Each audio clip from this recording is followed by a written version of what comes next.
Hi friends, welcome to our channel. Let's know it. இன்னைக்கு பாத்தீங்கன்னா ஒரு ஸ்வீட் ரெசிபியோட தான் வந்திருக்கேன். ஒரு ஸ்வீட் பூந்தி வந்து எப்படி பண்றதுங்கறத வந்து பார்க்க போறோம். ரொம்பவே சிம்பிளா மினிமலிஸ்டிக்கான இன்கிரிடியன்ட்ஸ், சுகர், அப்புறமா ஃப்ளேவரிங்காக காடமும், கலருக்காக கொஞ்சம் வந்து ஃபுட் கலர் சேர்த்துக்க போறேன். அப்புறமா கிராம் ஃப்ளவர், அதாவது கடலை மாவு.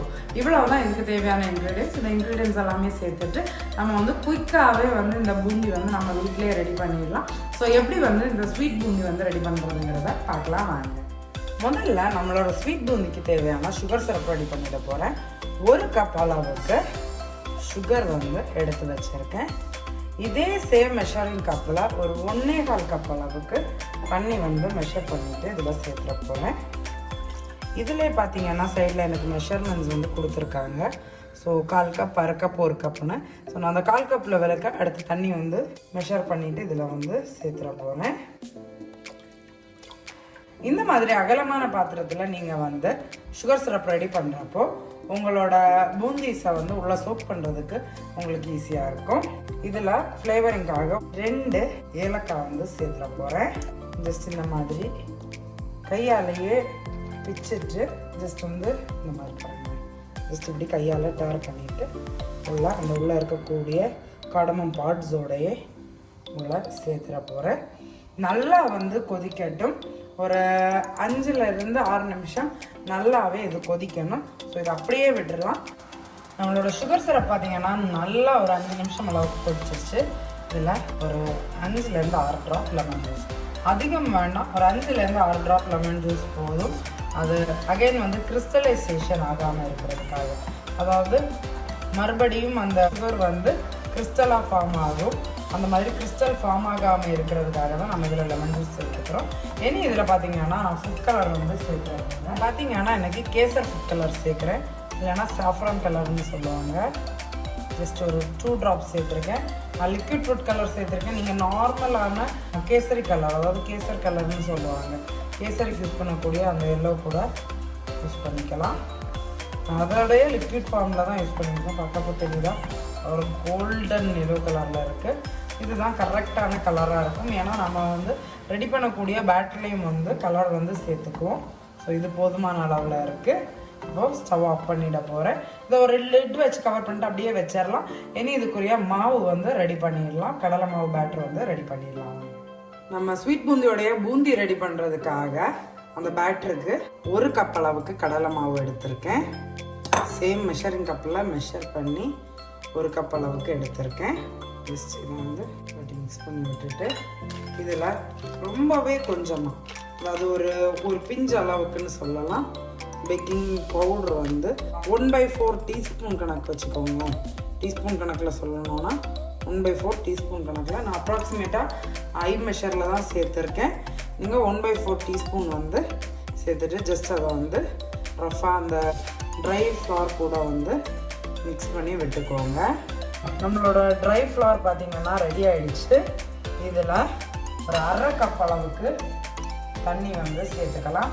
நம்ம சேம் மெஷரிங் கப்லேயே தான் 1/2 கப் மெஷர்மெண்ட்டுக்கு இந்த மாதிரி மெஷர் பண்ணிவிட்டு ஃபுல்லாக சேர்த்துருக்கேன்.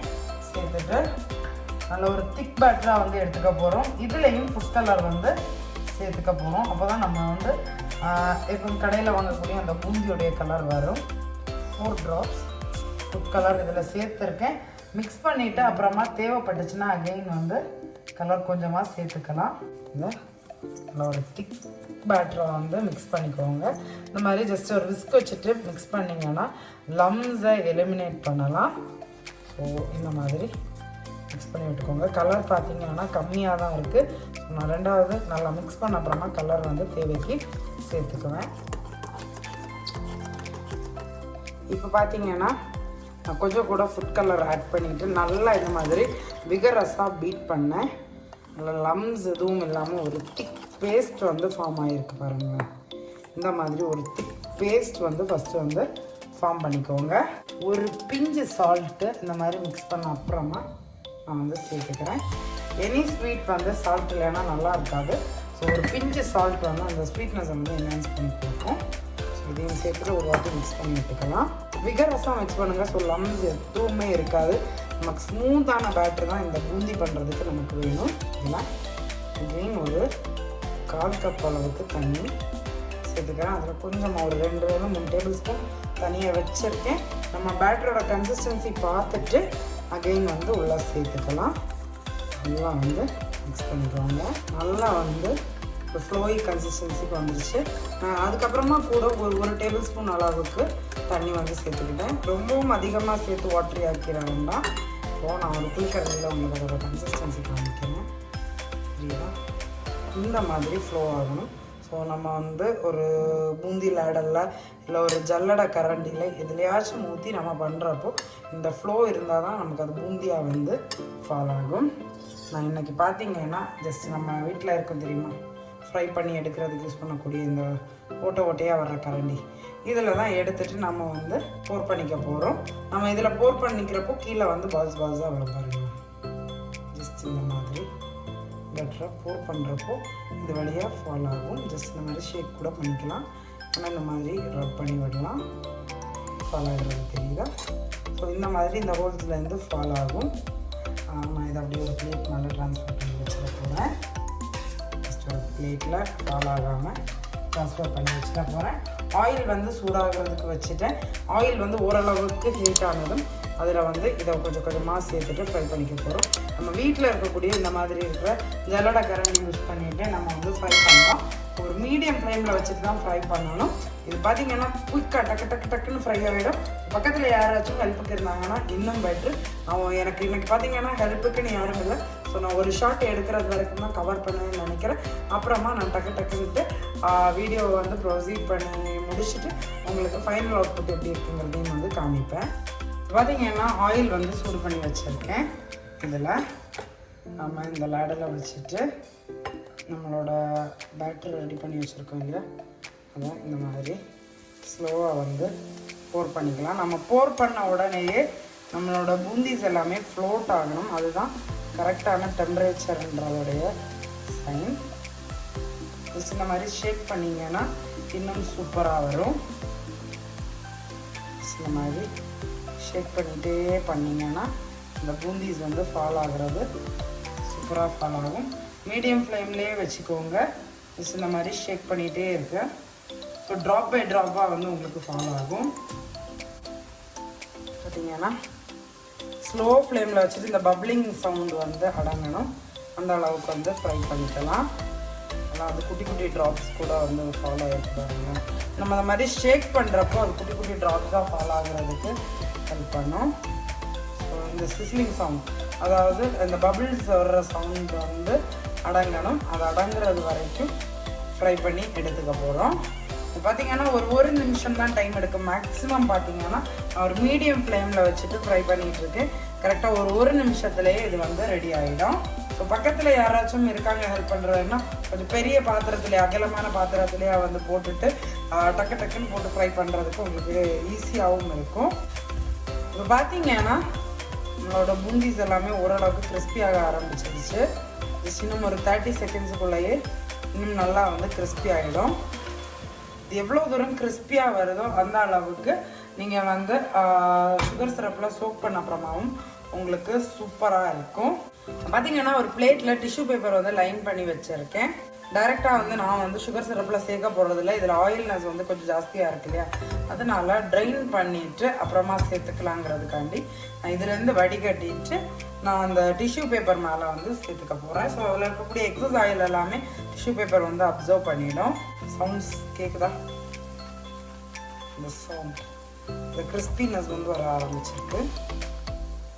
இந்த கிறிஸ்பி சவுண்ட் தான் நம்மளோட பூந்தி வந்து நல்லா குக்காக இருக்குங்கிறதுடைய ஒரு பர்ஃபெக்டான டெக்ஸ்டர். ஓவராகவும் விட்டிங்கன்னா கறிய ஆரம்பிச்சிடும். ஸோ இந்த ஸ்டேஜில் எடுத்துட போகிறேன். ஃபஸ்ட் ஒரு வாட்டி 2 வாட்டி இந்த மாதிரி புரட்டி விட்டுக்கோங்க. ஈவனாக குக் ஆகிறதுக்கு ஹெல்ப் பண்ணும்.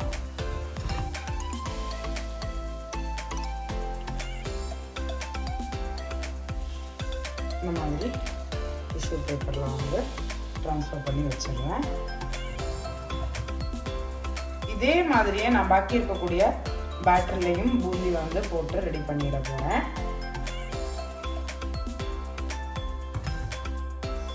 பார்த்தீங்கன்னா நான் பூந்தி எல்லாமே ஃப்ரை பண்ணி எடுத்துட்டேன். அப்போ தெரியுதா நல்லா வந்து கிறிஸ்பியாகவே வந்திருக்கு. இந்த மாதிரி கிறிஸ்பியாக வரணும். ஜஸ்ட் இந்த மாதிரி ஃப்ரை பண்ணிவிட்டு இந்த மாதிரி பாருங்கள். ரொம்ப வந்து இந்த மாதிரி இருக்கிறது கூட ஓகே.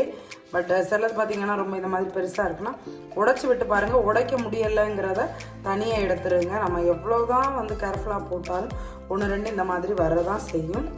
சுகர் சிரப் வந்து பாருங்கள் ஒரு லைட் வார்ம் கன்சிஸ்டன்சியில் இருக்கணும். ரொம்ப வந்து சூடு ஆயிடுச்சுன்னா ரீஹீட் பண்ணிக்கோங்க. சுகர் சிரப் எடுத்துக்கலாம். பார்த்தீங்கன்னா இப்படி ஒரு அகலமான பாத்திரத்தில் சுகர் சிரப் ரெடி பண்ணி வச்சுருக்கேன். இது ஒரு வார்மான கன்சிஸ்டன்சிலே தான் இந்த சுகர் சிரப் இருக்குது. இப்போது இதில் நம்ம ரெடி பண்ணி வச்சுருக்க இந்த பூந்திஸ் எல்லாத்தையும் நல்லா சேர்த்துக்கலாம். சேர்த்துட்டு ஜஸ்ட் கலந்து விட்டுக்கோங்க. இந்த மாதிரி கலந்து விட்டுக்கோங்க. இனி பார்த்தீங்கன்னா இந்த சுகர் சிரப்பில் அப்படியே ஒரு 1 hour கூட நீங்கள் அப்படியே விடலாம். இந்த சுகர் சிரப்பை எல்லாத்தையும் இந்த பூந்தி வந்து அப்சர்வ் பண்ணிக்கும். ஒன்றி நீங்கள் சேர்க்கக்கூடிய பூந்தி வந்து சூடாக இருக்கணும், இல்லைன்னா சேர்க்கக்கூடிய சுகர் சிரப் வந்து லைட்டாக ஒரு லுக்வார்ம் கன்சிஸ்டன்சிலேருந்து கொஞ்சம் கூட ஜாஸ்தியாக கை பொறுக்கிற சூடுன்னு சொல்லுவாங்க இல்லையா, அந்த அளவுக்காவது சூடு இருக்கணும். இந்த மாதிரி அகலமான பாத்திரத்தில் வைக்க சொன்னதுடைய ரீசன் இதுதான். மேக்ஸிமம் டு மேக்ஸிமம் எல்லாமே உள்ளே வந்து இமர்ஸ் ஆகிடும். நீங்கள் இடையில ஒரு 10 நிமிஷம் தாண்டிட்டு ஒரு வாட்டி கூட இந்த மாதிரி ஜஸ்ட் கிளறி விட்டுக்கலாம். இப்போவே தெரியுது அந்த சுகர் சிரப் எல்லாத்தையும் நம்மளோட பூந்திஸ் வந்து அப்சர்வ் பண்ண ஆரம்பிச்சிருச்சு. ஒரு 1 hour தாண்டிட்டு எக்ஸஸாக வந்து சுகர் சிரப் இருந்துச்சுன்னா அதை ஸ்ட்ரெயின் பண்ணிவிட்டு கொஞ்சம் நேரம் விட்டிங்கனாலே ட்ரை ஆகிடும். அப்புறமா நம்ம வந்து எடுக்கக்கூடிய எப்பவும் யூஸ் பண்ணக்கூடிய ஸ்டோர் பாட் கிடைக்கக்கூடிய உதிரியான பூந்தி வந்து உங்களுக்கு கிடைக்கும். நான் இதை அப்படி நல்லா வந்து மிக்ஸ் பண்ணிவிட்டேன். இப்படியே ஒரு லிட்டு வச்சுட்டு கவர் பண்ணிவிட்டு ஓரமாக வச்சிட போகிறேன். ஒரு 10-15 நிமிஷம் தாண்டிட்டு ஒரு வாட்டி மிக்ஸ் பண்ணி விட்டுக்குவேன். அகைன் ஒரு 1/2 hour அப்புறமா எடுத்துகிட்டு சர்வ் பண்ணிடுவேன். அவ்வளோதான். ஸோ நான் இது வந்து எப்படி வந்திருக்குங்கிறத கன்சிஸ்டன்சியை ஒரு 1/2 hour அப்புறமா உங்களுக்கு காமிக்கிறேன். இப்போ பார்த்தீங்கன்னா 1 hour ஆயிடுச்சு. ஸோ ஓப்பன் பண்ணிடலாம். நல்லா பார்த்தீங்கன்னா நம்ம சேர்த்துருந்த சுகர் சிரப் எல்லாத்தையும் ஆல்மோஸ்ட் இதுவே வந்து அப்சர்வ் பண்ணிடுச்சு. ஒரு ஸ்ட்ரெயினரில் வச்சுட்டு ஸ்ட்ரெயின் பண்ணிங்கன்னா இதில் இருக்கக்கூடிய எக்ஸஸ் சுகர் சிரப் எல்லாமே ட்ரெயின் ஆகிடும். இதை வந்து சர்வ் பண்ணிடலாம். இது பார்த்தீங்கன்னா பாயாசமெல்லாம் பண்ணுறீங்கன்னா இந்த மாதிரி பூந்தி ரெடி பண்ணிவிட்டு சர்வ் பண்ணிங்கன்னா அட்டகாசமாக இருக்கும். ஸ்ட்ரெயினரில் வச்சு ஸ்ட்ரெயின் பண்ணிட்டீங்கன்னா அதில் இருக்கக்கூடிய எக்ஸஸ் சுகர் சிரப் எல்லாமே ட்ரெயின் அவுட் ஆகிடும். வந்து உதிரியாகவே உங்களுக்கு கிடைக்கும். ஒரு லட்டு பண்ண போகிறீங்க, அந்த மாதிரி உள்ள ஸ்வீட் ரெசிபிஸுக்கு இது ஒரு பேஸான ஒரு பூந்தி ரெசிபியாக இருக்கும். இதை பேஸ் பண்ணி தான் லட்டு எல்லாமே ரெடி பண்ணுறதுக்கு ப்ரிப்பேர் பண்ணுவாங்க. ஸோ சர்வ் பண்ணிடுறேன். அவ்வளோதான். பார்த்தீங்கன்னா நம்மளோட சூப்பரான ஸ்வீட் பூந்தி வந்து ரெடி ஆகிடுச்சு. நீங்களும் இந்த ஸ்வீட் பூந்தியை வந்து ட்ரை பண்ணி பாருங்கள். ட்ரை பண்ணி பார்த்துட்டு எப்படி இருந்துச்சுன்னு உங்கள் ஃபீட்பேக்கை எனக்கு கமெண்ட்ஸில் சொல்கிறதுக்கு மறந்துடாதீங்க. அது மட்டும் இல்லை, நம்மளோட சேனலுக்கு நீங்கள் வரைக்கும் சப்ஸ்கிரைப் பண்ணலைன்னா மறக்காமல் சப்ஸ்கிரைப் பண்ணிக்கோங்க. அப்போ தான் நான் ரெகுலராக போஸ்ட் பண்ணுற வீடியோஸுக்கு அப்படியே உடனே உங்களுக்கு வரும். சீக்கிரமாகவே இன்னொரு இன்ட்ரெஸ்டிங்கான ரெசிபி, vlog ஆர் இன்ஃபர்மேஷன் ஏதாச்சும் உங்களோட உங்களை மீட் பண்ணுறேன். Until then, this is Shenica signing off here. Stay tuned. Bye friends.